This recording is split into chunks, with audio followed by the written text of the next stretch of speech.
Anaongea na Mungu kwa maelekezo kabisa. Kwa maneno tu, haamini kama ataeleweka. Mikono ina ishara kibao kuhusu anachotaka.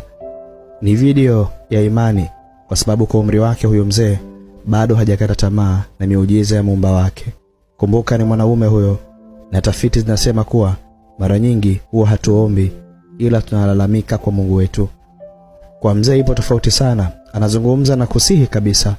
Huenda kuna vingi vinatembea kichwani, ila najua wa kumlilia ni nani.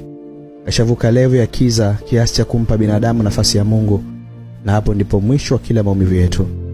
Angeweza kwenda kilingeni, lakini anajua mganga Mungu, mitishamba imani. Amegoma kuingia kwenye mkenge wa wale wanaotembea na hirizi kama ndui. Yupo anazungumza na muweza wa yote, tena kwa vituo kabisa. Hii ni challenge kwetu. Sio swala la Uislamu wala Kristo, bali ni nani wa kumshtakia maswaibu yetu pale maji yanapokuwa yamekorogeka. Hii video tuisambaze kwa kila mwenye uwezo, iwafikie mpaka wale walioacha kuamini Mungu. Labda kuna hisia mpya utaipata pale utakapomwona mzee aliyepitia vingi akirudi kwa aliyesababisha vingi vimkute. Oya, kuna Mungu anaabudiwa na anasikiliza maombi yetu.